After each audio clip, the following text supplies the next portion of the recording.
My son was accused of beating his girlfriend. Then I discovered the real monster. He didn't do it. But his brother let him go to jail. Imagine this. It's 1 a.m., the dead of night, and a frantic knock shatters the silence. You stumble to the door, half asleep, and there stands another father, eyes blazing with fury, his daughter in the car behind him. Battered, bruised, barely conscious.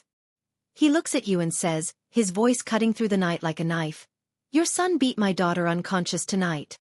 I just stood there, frozen, staring past him at Sienna in the passenger seat. Her lip was split, her nose bleeding, a nasty bruise blooming on her cheek, and she was clutching an ice pack to one eye.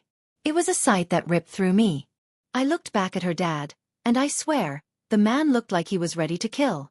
That's not possible, I stammered, the words barely making it out. He loves. She told me everything, he cut me off, his voice raw. The police are coming in the morning. And then just like that, he slammed his car door and walked away, leaving me alone in the silent, suffocating night. Panic clawed at my throat.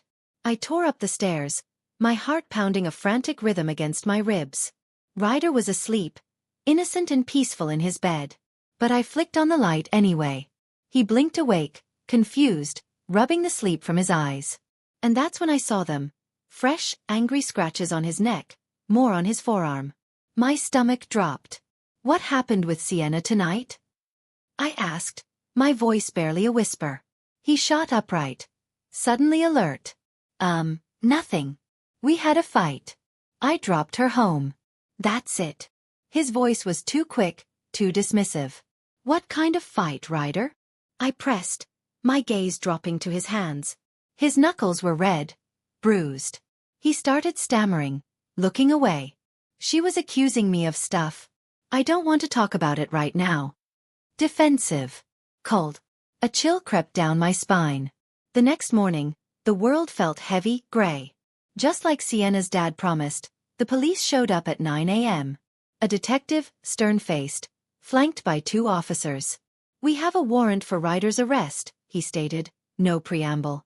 Ryder, still in his pajamas, came downstairs. He saw the uniforms, and the blood drained from his face. "Dad, what's happening?" he pleaded, his voice cracking. The detective read him his rights. "The victim identified you. Neighbors heard screaming from your car around 7 last night." "Dad, I swear I didn't." Ryder was pure panic now, his eyes wide and desperate. But it was too late. An officer cuffed his hands behind his back. I stood in my doorway, watching them lead my son to the police car, my mind racing. The scratches. The bruised knuckles. The fight he wouldn't elaborate on. Each detail a fresh stab of doubt. I visited Ryder in jail that afternoon. He sat on a cold metal bench, a shell of himself, looking utterly terrified. "Dad, you have to believe me. I didn't hit her." "Then explain why she looks beat up, Ryder. Explain the scratches and the bruises on your knuckles." I wanted to believe him, God, I did. But the evidence was overwhelming. He leaned forward, desperate to make me understand.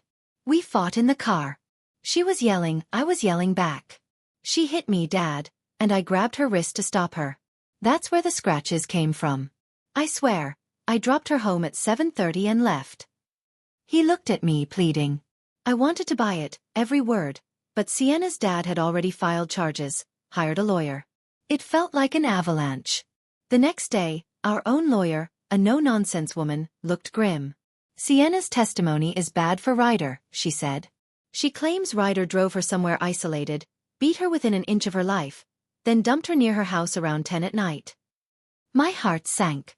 "What about his knuckles?" I asked, a flicker of hope. The lawyer checked her notes. "Ryder claims he punched his steering wheel after dropping her off because he was so angry." Every single thing he said just sounded like an excuse. I felt a cold dread settle in my gut. I went back to see Ryder. He was truly desperate now, no longer defensive, just raw fear. "Dad, I'll take a lie detector test. Please check my phone, my car. I didn't do it." "Then why is she saying this?" He broke down, sobbing. "I don't know, son," I said, trying to soothe him. "Maybe she's scared and confused. Maybe someone's threatening." "I'll believe you," I cut him off, my voice firm. "But if you're lying to me." "Dad, I love her," he interrupted, his eyes wide with a pain that felt genuine. "I would never hit her. You know me." And in that moment, seeing his shattered face, the genuine terror, something shifted. This wasn't the defensive boy anymore. This was my son, truly desperate to prove his innocence. As a father, how could I not trust him, not at least investigate? I had to. I decided I would find the truth myself. Midway subscribe line. By the way, if you're still with me through this nightmare, and you want to hear more stories that will make your jaw drop, please hit that subscribe button. It really helps me out, and there are so many more unbelievable tales coming your way. I drove straight to Sienna's neighborhood. I started knocking on doors, feeling like some kind of detective in a bad movie. 2 doors down, an elderly woman, sweet as could be, had a Ring camera. I asked her for the footage, and she happily obliged. My hands were shaking as she showed me. The camera clearly showed Ryder's car dropping Sienna off at 7:35 p.m. I watched anxiously as Sienna got out and walked away from her house. Ryder drove off in the opposite direction. Nothing looked amiss. But then, at 9:45 p.m., a different car pulled up. Sienna stumbled out, heavily bruised and beaten, falling to the ground, crawling to her door. My blood ran cold. I zoomed in on the footage, but couldn't make out the car or driver. Was this someone else? Or had Ryder somehow used another vehicle, another disguise, to cover his tracks? Either way, I knew I had to bring this to the police. At the station, the detective watched the footage twice, his expression unreadable. He immediately called Sienna and her father back for a second interview. I sat behind the glass, my heart hammering. The detective put the tablet in front of Sienna. "We have video of you arriving home at 9:45 from a different vehicle," he said, his voice calm but firm. "You looked injured in this footage. Who drove you home at 9:45? Sienna started shaking, uncontrollably. She wouldn't answer. Then, she suddenly lunged into her dad's arms, sobbing so hard she couldn't breathe. Her dad held her tight. "Sienna, it's okay, baby. Daddy's got you." Everyone paused, giving her the space she so clearly needed. Finally she pulled away, her dad wiping her tears. "Sienna, who did this to you? Who did it, baby?" Her eyes darted around the room, full of fear. And then she said it. "Someone named Dante." My stomach dropped like a stone. Dante. My other son. My older son, 22 years old, prone to explosive anger. He'd just left for a work trip a few days ago. The words Sienna spoke next were a gut punch. "I've been seeing Dante for 2 months," she cried, behind Ryder's back. That night, after Ryder dropped me off, I went to meet Dante. We got into an argument, and he beat me. Then he threatened me. He said if I told anyone it was him, he'd come back and finish it. He said, blame Ryder or he'd make it worse. She was so scared, so utterly terrified. Sienna's dad went pale, looking at me, then back at his daughter. "My God," he whispered, a horror dawning in his eyes. "I almost destroyed an innocent kid." The detective looked at me, his gaze piercing. "Where is Dante now?" I fumbled for my phone, my hands shaking uncontrollably. "He's supposed to be on a work trip, but I don't know exactly where." My voice came out weak, unsteady. The detective reached across the table, placing his hand gently over my phone. "Don't call him yet. We need to coordinate this carefully, or he might run." I pulled my hand back, my mind reeling. My son, Dante, beat Sienna. My son Dante threatened her. My son Dante let his own brother go to jail for something he did. The detective pulled out a notepad. "I need Dante's phone number, his employer information, and details about his vehicle." An officer walked in, standing by the door, radio in hand. I scrolled through my contacts, my thumb feeling numb, and read off Dante's number. The officer immediately started making calls. "He works for Westbrook Construction, I think," I mumbled, struggling to remember basic facts about my own son. Or he did last time I checked. "He drives a black Ford truck. 2015, maybe." The detective wrote everything down, his pen scratching against the paper, while I sat there, feeling like the worst father in the world. My mind raced backward, replaying memories. Dante, punching a hole in his bedroom wall at 16. Dante's high school girlfriend, Sarah, who suddenly stopped coming around, eyes downcast, refusing to talk about why. Dante getting fired from his first job and blaming everyone but himself. The warning signs. They were always there. And I ignored them. I thought he was just angry sometimes. I thought he would grow out of it. Through the glass, I could still see Sienna, huddled in her dad's arms, her sobs subsiding. The detective stood up. "Stay here. I'll be back." He walked into the interview room, sitting across from them. His voice, amplified, came through a speaker. "Sienna, I know this is difficult. Can you give us a full statement about what Dante did to you tonight?" She nodded slowly, wiping her face. Her voice was so quiet I had to lean closer to the glass. "After Ryder dropped me off, I walked down the street to where Dante was waiting," she began, her voice shaky. "He picked me up in his truck. We started driving, and I told him I felt bad about lying to Ryder." She paused, took a ragged breath. "That's when he got mad. He started yelling that I belonged to him, that Ryder didn't deserve me. I tried to get out at a red light, but he grabbed my arm and wouldn't let go." My eyes were glued to the bruises on her face. "He drove to this empty parking lot behind a closed store. He kept screaming at me. Then, he hit me." Her voice broke. "He hit me so many times. He said if I told anyone it was him, he would come back and finish it. He said, blame Ryder or it would be worse next time."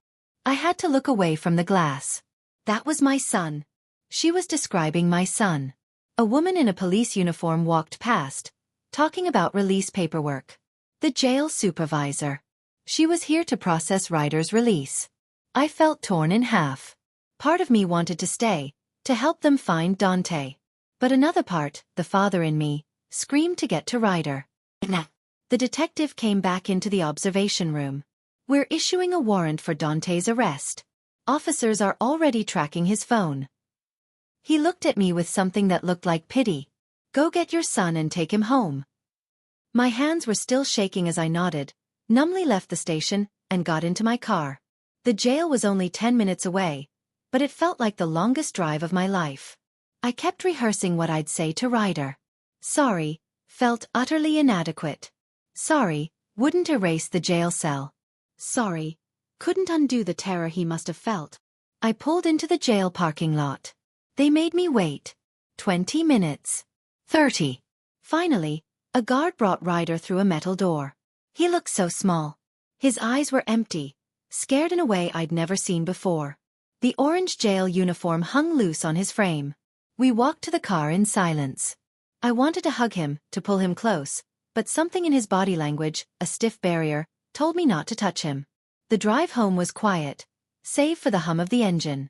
Ryder stared out the window, at nothing. "Ryder," I finally managed. "I'm so sorry. I should have believed you from the start." He flinched away from me, as if I'd tried to hit him. His jaw was clenched tight. We got home, and Ryder went straight upstairs, his footsteps heavy. I heard the lock click. I stood outside his door, listening. After a few minutes, I heard it. Quiet. Broken sobs. Not loud, dramatic crying, but a raw, strangled sound that tore through me. I put my hand on the door, feeling utterly destroyed. My son, Dante, did this. My son, Dante, put his brother through hell. My son, Dante, beat a girl and threatened her into lying. And I almost didn't believe Ryder. I went downstairs, collapsed onto the couch, staring blankly at my phone. 2 hours later, the detective's number flashed on the screen. I answered before the first ring finished.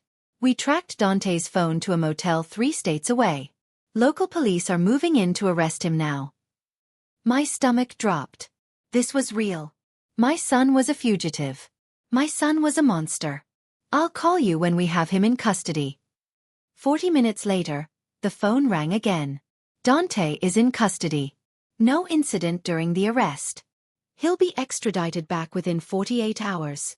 The detective paused. When we first approached him, he claimed he didn't know what this was about. The moment we mentioned Sienna's name, he asked for a lawyer. I thanked him, ending the call. I sat there, feeling sick to my core. I walked back upstairs and knocked on Ryder's door. "Ryder, can we talk?" Nothing. Ryder, please. Still nothing. I could hear him breathing, a shallow sound, but he wouldn't respond. I went downstairs and called my sister, a social worker. I need help, I choked out, explaining everything. She was quiet for a moment.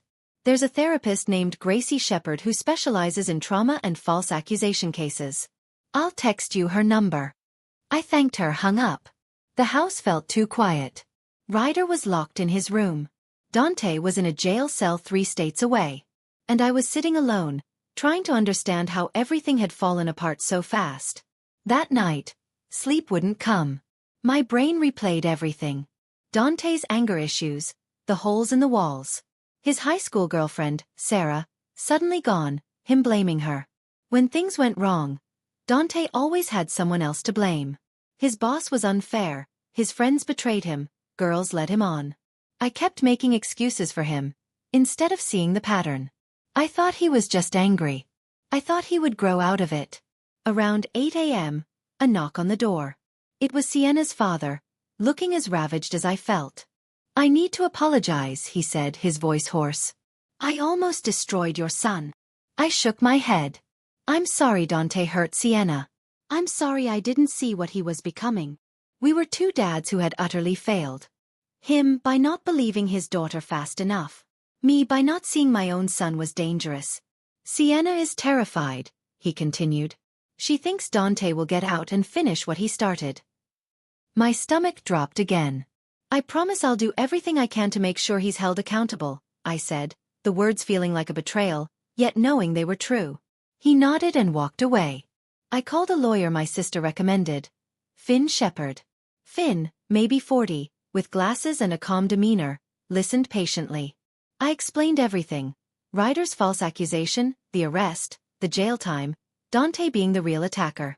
I need Ryder's record cleared, I told him, desperation in my voice. Finn took notes. That's going to be complicated. Ryder was formally charged and spent time in jail. Even though he's completely innocent, the system doesn't just erase that automatically. My hands gripped the armrests. What do we need to do? Finn outlined the long, arduous process. Motions, dismissals, expungement. Months. He also told me something I hadn't considered. Dante will probably try to contact you from jail. You need to decide right now what boundaries you're setting. I stared at him. What do you mean? He leaned forward. You're his father. But he did something terrible. He beat a girl. He framed his own brother. You need to figure out how to handle that before he calls. I drove home, completely at a loss. How do you be a dad to a son who hurt people like that? But I couldn't just pretend Dante didn't exist. He was still my kid. The next day, Ryder finally emerged from his room. He looked exhausted, hair messy, dark circles under his eyes that matched Sienna's dad. He wouldn't look at me, just shuffled toward the kitchen. Has Dante been arrested yet? His voice was flat, empty. Yeah, 2 days ago. Ryder nodded once, got a glass of water, his back to me. I tried to talk to him. I found a therapist, Gracie Shepherd. She works with people who went through what you did. Ryder spun around fast. I don't want to talk about my feelings with some stranger. It was the first real emotion I'd seen from him since he got out. Anger. His face red, jaw tight. Part of me was almost relieved. Anger was better than that hollow emptiness. Okay, we don't have to do that yet, I conceded. He went back to his room, locked the door again. That evening, my phone rang. Unknown number. I answered. An automated voice. This is a call from the county jail. Then Dante's voice. Thick with tears. Dad. Dad, please. I need to talk to you. My chest tightened. I'm here. He sobbed into the phone. It was an accident. I swear. Sienna just made me so angry, and I lost control for a minute. I didn't mean to hurt her that bad. I closed my eyes. Dante, did you beat Sienna and threaten her? A long silence. I could hear his breathing.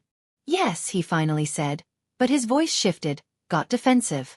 You don't understand the whole story though. Sienna was cheating on me with other guys. She was playing me. I was just trying to teach her a lesson about respect. My whole body went cold. Not my blood. My whole body. He was justifying it. Making excuses.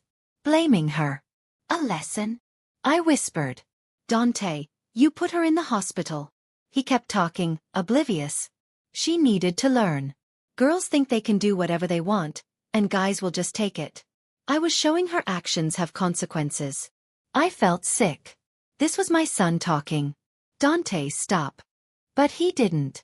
Are you going to help me get a lawyer? I need a good one. The public defender they gave me sucks. Dad, you have to help me. I took a deep breath. I'll make sure you have legal representation, but I can't help you avoid consequences for what you did. His voice changed again, sharp with anger. So, you're choosing Ryder over me? Your golden boy who never does anything wrong? I'm your son too. My hands started shaking. This isn't about choosing, Dante. You beat someone. You threatened her. You let your brother go to jail for it.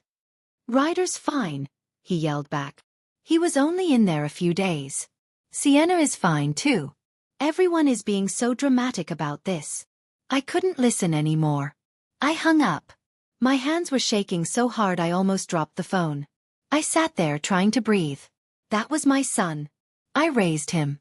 And he had no idea what he did was wrong. The next morning, the prosecutor called. Jennifer. She was charging Dante with assault, witness intimidation, and terroristic threats. With Sienna's testimony and the video evidence, she said, we have a strong case. But we need Ryder to testify about the scratches on his neck and the false accusation. We need him to explain how Dante's actions led to his arrest. My hands were shaking again when I hung up. I walked upstairs, knocked on Ryder's door. He opened it, looking tired. I told him. His face went completely pale. He stepped back. He couldn't face a courtroom, he said, not after being the one accused. His voice trembled. He couldn't sit in front of people and talk about being in jail when everyone thought he beat Sienna. I could see him barely holding himself together. His hands were trembling. I didn't push it. I told him we didn't have to decide now, but I knew the prosecutor would need his testimony to show the full scope of what Dante did. Without Ryder, the jury wouldn't understand how Dante destroyed his brother's life to cover his own crime. I called Finn. 2 days later, sitting in his small office, I went over paperwork. Getting Ryder's record cleared, sealed, expunged. It would take months, Finn said. And even after that, the trauma, the experience, would be part of Ryder's reality forever. He wouldn't just forget. We talked about a civil suit against Dante for emotional damages, but Finn warned collecting money would be hard.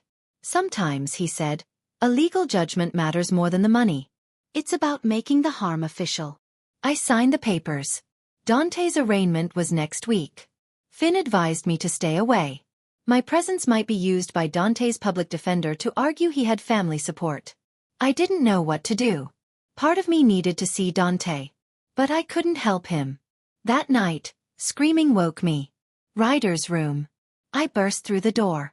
He was tangled in his sheets, sweating, crying. Trapped, he choked out. I didn't do it. Over and over. I rushed to his bed, grabbed his shoulders. His eyes snapped open, empty, staring at me like he didn't know me. It took a minute for recognition to return. Then he started crying for real. I sat on his bed until he fell back asleep. The nightmares became regular. I brought up therapy again. Just one session, I pleaded. He was quiet for a long time. Okay, he finally said, his voice flat. The drive to Gracie's office was silent. I dropped him off, waited in the car. 90 minutes later, he came out. Walked straight to the car. Said nothing. At home, he went to his room, closed the door. But later that night, my phone buzzed. A text from Ryder. I'll go back next week. That was all. But it was something. The next afternoon, Sienna's father knocked on my door. He looked uncomfortable. Sienna wanted to apologize to Ryder in person. Her therapist wasn't sure if it was a good idea.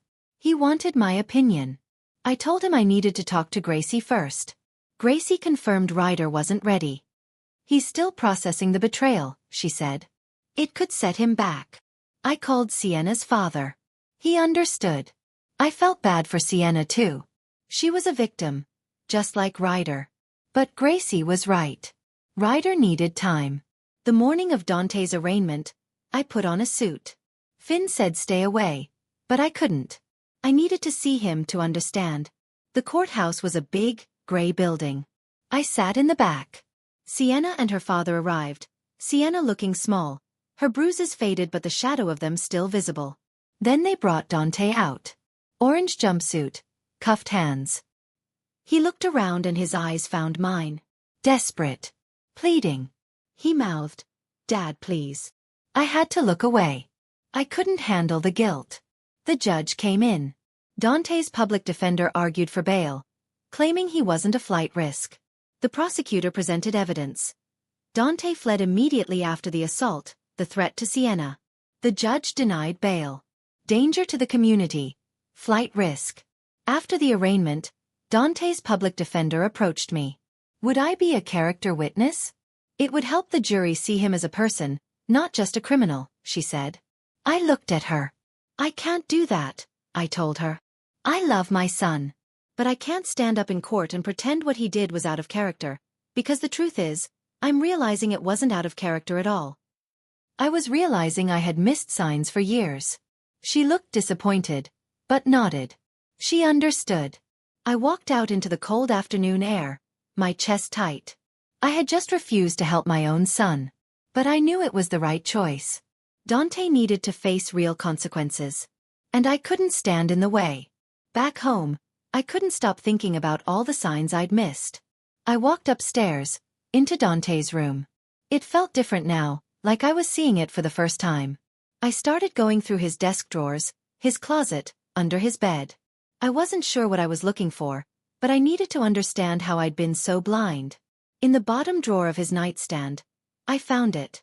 A leather journal. Worn cover, pages filled with his handwriting. I sat on his bed, opened it. The first entry was 2 years ago. My hands started shaking as I read. Page after page of angry rants about women who rejected him. Girls from college, a coworker, his ex-girlfriend Sarah. The entries about Sarah made my skin crawl. He wrote about teaching her respect, about how she belonged to him, about how women needed to learn their place. Detailed descriptions of arguments where he grabbed her hard enough to bruise. He wrote about following her after they broke up. The last entry about Sarah, he'd shown up at her apartment at midnight, pounded on the door until her new boyfriend threatened to call the police. I felt sick. This wasn't just anger issues. This was a pattern of control and violence, going back years. I closed the journal, sat there for a long time. Then I called Finn. The next day, I drove to his office, the journal in a folder on my passenger seat. I slid it across his desk without a word. He read. His expression grew more serious with each page. 10 minutes later, he looked up at me. This could be relevant evidence, showing a pattern of behavior, he said. But using it means betraying Dante's privacy. It could make his case significantly worse. He asked if I understood what turning this over to the prosecutor would mean. I told him I did. But I took the journal home. I couldn't make the decision yet. For 3 days, the journal stayed in my car. I'd drive to the prosecutor's office, sit in the parking lot, and then drive home. I kept thinking about Dante as a little kid, helping me fix the car, making me laugh. But I also kept thinking about Ryder in that jail cell, Sienna's bruised face, Sarah, and all the other women Dante had hurt. On the 4th day, I walked into the prosecutor's office. I handed Jennifer the journal. Her face got harder as she read. 20 minutes later, she closed it. This is damning evidence of premeditation and escalating violence, she said. We're adding stalking charges. My stomach clenched. I had just provided evidence that would put my son away for even longer. But I knew it was the right thing to do. When I got home that afternoon, Ryder was on the couch. He looked up as I walked in. Finn called, he said. He told me about the journal. I started to explain, but Ryder stood up, walked over to me. For the first time since he came home, he hugged me, wrapped his arms around me tight. Thank you, he whispered. Thank you for believing me. Thank you for choosing what was right over protecting Dante. I broke down crying, right there in our living room. I told him I was sorry. Sorry I hadn't believed him immediately. Sorry it took video evidence. Sorry he spent even one night in that jail. Ryder pulled back. He said he understood why I doubted him. The evidence looked bad. But turning over the journal, he said, this proved I was on his side now. We just stood there, holding each other. It was the first time in weeks that the house felt like it might, someday, be okay. 2 days later, the jail called. Dante wanted to talk. I accepted the call. The moment the line connected, he started screaming. He called me a traitor. Said I destroyed his life by giving them his private journal. I let him yell for a minute. Then I cut him off. I told him he destroyed his own life when he beat Sienna. When he threatened her. When he let his innocent brother sit in jail for something he did. The journal, I said, just showed everyone who you really were. Dante went quiet. Then he said he understood I was just like everyone else, choosing Ryder, that I was a terrible father. I told him I loved him, but I couldn't support him avoiding consequences. He hung up. I sat holding the dead phone, feeling like I'd lost a son. But I knew he'd lost himself long before I found that journal. A week later, Seth Carson called, Dante's former co-worker. He'd seen news coverage. We met for coffee. Seth revealed Dante was fired 6 months ago for threatening a female co-worker, Amanda, who rejected his advances. He cornered her in the parking lot, Seth said. Told her she was making a mistake, that she'd regret turning him down. Amanda reported it. Dante was fired. Seth was willing to testify. The next day, Seth's wife, Mara, called.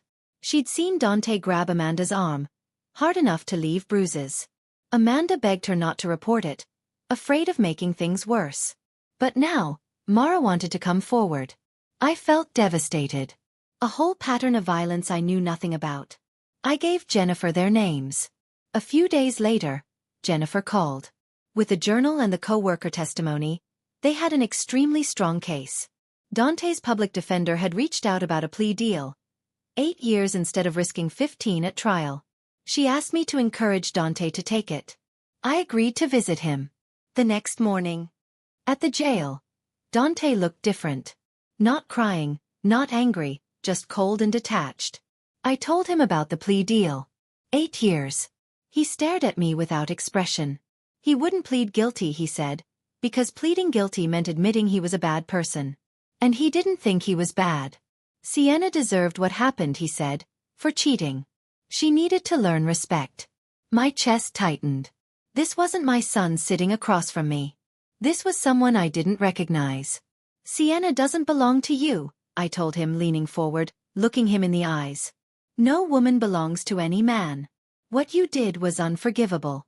Beating someone, threatening them, isn't teaching them anything except fear. Dante laughed. A bitter, chilling sound. He said I was just like everyone else, taking their side. Said I never understood him. Said women like Sienna played games. I stood up. I'm done, I told him. If you can't see what you've done wrong, then there's nothing more to say. He shrugged. As I walked away, I realized my son had no remorse. He genuinely believed he was the victim. That realization hurt worse than anything else. I sat in my car in the parking lot, hands shaking so badly I couldn't start the engine. Then it hit me. All at once. My son was a monster. Not an angry teenager. A truly dangerous person who hurt women and felt nothing. I started crying big, ugly sobs that racked my whole body. I cried for an hour. Grieving the son I thought I raised. That person, if he ever existed, was gone. When I finally stopped, my eyes were so swollen I could barely see. I drove home, going 10 miles under the limit. At home, Ryder was on the couch, watching TV. Not hiding. Just sitting there with a bowl of cereal, eating breakfast at 2 p.m. It was such a normal thing, but it felt monumental. I sat next to him. He didn't flinch. We watched a cooking show together. Silently. After a while, he made himself a grilled cheese. He actually came into the kitchen, used the stove. I watched him from the doorway, trying not to cry again. These tiny, normal things felt like massive victories. Over the next few weeks, Ryder slowly, painstakingly, improved. Eating 3 meals. Coming out to watch TV. Sometimes, even sitting at dinner with me. Gracie, his therapist, told me he was doing better than expected, but it wasn't a straight line. Good days, bad days. He'd have trust issues for years, anxiety around police. Some clients never fully recover. That scared me, but I appreciated her honesty. Jennifer called. They were moving forward with the trial since Dante rejected the plea. They needed Ryder to testify, to describe the scratches Sienna gave him, to talk about being falsely accused, arrested, to show the jury how Dante didn't just beat Sienna, but deliberately framed his own brother. That night, at dinner, I brought it up gently. Ryder's fork stopped mid-air. His face went pale, his breathing shallow. A panic attack. I helped him through it. Then, in a small voice, he asked if he had to testify. No, I said. Nobody can force you. But it would help make sure Dante gets convicted. He stared at his plate for a long time. Finally, he said he'd do it. If he could survive 3 days in jail for something he didn't do, he could survive telling the truth in court. He wanted Dante held accountable. He wanted everyone to know what really happened. Finn and Gracie worked with Ryder to prepare him. Practice sessions, asking tough questions. Ryder struggled. He'd freeze or break down, but Gracie helped him with breathing. Finn was patient. Ryder told Finn testifying felt like taking back control. Dante had taken everything, made him feel helpless. Telling the truth felt like fighting back. 2 weeks before the trial, Dante's public defender called. Dante wanted to change his plea. Guilty, in exchange for 10 years. He'd seen the witness list. Sienna, the video, Seth, Mara, Ryder, the journal. No way a jury would find him not guilty. 10 years was better than 15. She asked if I'd support the deal. I hung up, torn. Part of me was relieved. No trial meant Ryder wouldn't have to testify. But my son was going to prison for a decade. He'd be 32 when he got out. Finn said it was the right move. Trials are unpredictable. Dante made his own choices. Now he was facing the consequences. Hard words but true. 3 days later, we gathered at the courthouse for the plea hearing. Me, Finn, Sienna and her father, the prosecutor, and Dante. Ryder stayed home. The judge asked Dante how he pleaded. In his orange jumpsuit, Dante said, "Guilty." The judge asked if anyone forced him. No. Then came the allocution, where the defendant describes their crimes out loud. Dante looked down, spoke in a flat voice. He picked up Sienna, argued about her seeing other guys. He lost his temper, hit her multiple times, punched her eye, split her lip. When she tried to get out, he grabbed her, hit her again. Threatened her, told her to blame Ryder. He knew Ryder had scratches. He drove her home, left town the next day. Hearing it in his own voice made it undeniably real. This wasn't speculation. This was Dante admitting what he did. Admitting he beat a girl he claimed to care about. Admitting he framed his own brother. I watched him say it all without showing emotion. The judge accepted the plea, scheduled sentencing. She said she'd hear victim impact statements. Then, Dante was remanded back to jail. The bailiff led him away. He didn't look at me once. I walked out into the hallway. Sienna's father was there, looking exhausted. We made eye contact across the hall. Both of us completely drained. Our families destroyed by Dante's violence. We didn't say anything, just nodded with sad understanding, and walked away in opposite directions. A week later, Sienna's therapist gave her permission to write Ryder a letter. Ryder agreed to read it. He took it to his room, was gone for 3 hours. When he came out, his eyes were red, but he looked calmer. The letter helped, he said. Knowing Sienna was forced, scared. Knowing she didn't want to accuse him, but was too frightened of Dante. It didn't erase what he went through, but it helped him understand she was a victim too. That she wasn't trying to hurt him, she was just trying to survive. That evening, I asked Ryder if he wanted to write a victim impact statement for Dante's sentencing. He spent 4 days thinking about it. Finally he said yes. He sat at the kitchen table, wrote for 3 hours. 4 pages. He wrote about the terror of being arrested for something he didn't do. About being handcuffed. About jail, the nightmares, the panic attacks. About not being able to trust people anymore because his own brother betrayed him. He wrote about how Dante didn't just hurt Sienna, he tried to destroy Ryder's entire life. He'd never forgive Dante for that. Never. Sienna's father called. Sienna had also written one. She was in intensive therapy, still having nightmares. She flinched when doors opened too fast. Couldn't be alone with a man. My son caused that damage. I sat at my kitchen table, blank paper before me. My own statement. As Dante's father, what could I say? I wrote about loving Dante, from the day he was born. About changing diapers, teaching him to ride a bike, pride at graduation. But I also wrote that love doesn't excuse what he did. Sienna deserved justice. Ryder deserved justice. Dante needed to be held accountable. I supported the prosecution. My son should face consequences. The hardest part was the last paragraph, where I admitted I'd always love him, despite everything. But that didn't mean his sentence was unfair. I read it 3 times, crying each time. This statement felt like giving up on Dante. But I knew it was the right thing to do. The phone rang at 9 p.m. the night before sentencing. Jail number. I answered. Dante's voice. Are you coming to court tomorrow? Yes, I said. Because you're still my son. Silence. Then, are you going to speak on my behalf? No, I said. I wrote a statement supporting accountability. His voice went cold. He understood. I was just like everyone else, choosing Ryder.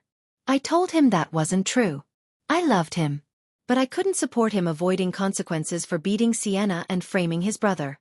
Dante laughed, a bitter, angry laugh. He said I'd regret abandoning him. He hung up. I sat there, holding the phone, feeling like I'd just lost my son, even though he was still alive. The sentencing hearing. I sat in the back. Sienna and her father, Ryder and Finn, sat up front. They brought Dante out. Thinner, hair longer, messy. The judge entered. The prosecutor read Sienna's statement. The argument, Dante hitting her, grabbing her throat, threatening to kill her if she told. To blame Ryder. The nightmares. Dante stared straight ahead. Blank. No emotion. Next, Ryder's statement. The terror of arrest, jail, panic attacks, the betrayal, how Dante tried to destroy his life. He'd never forgive Dante. Still, Dante was blank. Finally, my statement. Dante's jaw tightened as my words were read, but he didn't look at me. The judge looked directly at Dante. I've reviewed your file. I see a pattern of violence toward women going back years. She named the coworker, the ex-girlfriend. Your lack of remorse is deeply concerning. You show no emotion hearing how you destroyed multiple lives. Using your own brother as a scapegoat was particularly cruel. Then she sentenced him. 10 years in state prison. Parole after 7. Mandatory anger management. You need serious help, she told him. Dante just nodded. The bailiff moved to take him. I tried to walk toward him. To say something. To tell him I loved him. But Dante turned his head away. He refused to look at me. He was gone. That was the last time I saw him before they transferred him upstate. The weeks after sentencing were strange. I focused on Ryder. Finn worked on expunging his record, paperwork for months, but eventually clean. Gracie saw Ryder twice a week. Slow progress, she said. Trauma takes years. He'd have good days and bad. Trust issues. Anxiety. Some clients never fully recover. That scared me, but I appreciated her honesty. Ryder told me he was thinking about college, taking a gap year. I supported him. Sienna's father and I started meeting for coffee. An unlikely friendship. We were the only two who truly understood. We talked about our kids, their struggles. We never talked about Dante. Too painful. 3 months after sentencing, Ryder came to me. He'd had his first full week without nightmares. Casual like the weather. But I saw the enormity of it in his eyes. Therapy was helping. He'd joined a support group for the falsely accused. He felt less isolated. I hugged him, told him I was proud. He hugged me back. For the first time in months, it didn't feel like he was going to break. I started writing to Dante. Monthly. Short letters, telling him I loved him, but he needed to take responsibility. He didn't write back for 4 months. I kept sending them. When his first letter came, it was messy, angry. Blaming everyone but himself. Sienna. Ryder. Me. Defensive. Bitter. I folded it up, sickened. Finn called with good news. Ryder's record was officially sealed and expunged. Legally, he could say he'd never been arrested. A small victory, but important. Ryder's relief was palpable. One piece of the nightmare erased. Ryder started online classes. Psychology. American government. He looked into criminal justice reform programs. False accusations. Gracie said it was healthy. Channeling trauma into something meaningful. 6 months after everything, Gracie brought up Ryder meeting Sienna. Therapists present. Ryder was hesitant, but agreed. The meeting was at Gracie's office. An hour later he came out, eyes red, but lighter. It gave him closure. Hearing Sienna's full story. Seeing she was healing too. Understanding they were both victims of Dante. He told her he understood, and forgave her. They both cried a lot. Gracie said it went as well as expected. Not friends but mutual understanding. Forgiveness. Recognition that they were both victims of Dante's manipulation. 8 months after sentencing, I visited Dante in prison. 3-hour drive. Security. Visiting room. Dante came out in prison blues. Thinner. Harder. Cold eyes. The conversation was stilted. I asked about anger management. He shrugged. Prison is what you'd expect. He admitted he had work to do. Flat voice. Before I left, he said something that surprised me. He'd been reading books about abuse and control from the prison library. He was starting to understand what he did to Sienna wasn't about love, but power. It was the first time he'd shown any real insight. I didn't trust it completely, felt rehearsed, but it was something. A crack. Back home, Ryder got a part-time job at a bookstore. 15 hours a week. He came home, excited about a coworker, Archer. Archer didn't know anything about Ryder's past, just treated him like a normal person. No pity. Ryder started going to movies with Archer. Slowly rebuilding a social life. 1 year after Dante's sentencing, I looked at our family. We'd found a new normal. Complicated. Imperfect. Ryder was doing well in online classes, talking about the state university, criminal justice reform. The trauma had changed him, but he was turning it into purpose. I was proud. I kept visiting Dante monthly. Our relationship would never be what it was, but I was his father. He was making slow progress in therapy. He'd written apology letters to Ryder and Sienna. Ryder showed me his. 2 pages of responsibility. Remorse. Ryder filed it away. Sienna's father said she was doing better. Seeing someone new who treated her with respect. She still had hard days, but she was building a life beyond what Dante did. One night, about 18 months after it all began, Ryder came into the living room. He sat next to me. He was grateful the truth came out, he said, even though the process was horrible. Living under that false accusation would have destroyed him more than jail did. Therapy helped him understand it wasn't his fault. We sat there, just being together. I realized we were all moving forward, in our own ways. We carried scars, yes. Deep ones. But we weren't letting them define us. Ryder was building a future. Sienna was healing, finding happiness. Dante was serving his time, maybe, just maybe, starting to understand. And I was learning that being a father sometimes means accepting the most painful truths about your children, while still loving them, even through the consequences of their choices. None of it was easy. None of it was perfect. But we were surviving. And that, I guess, had to be enough.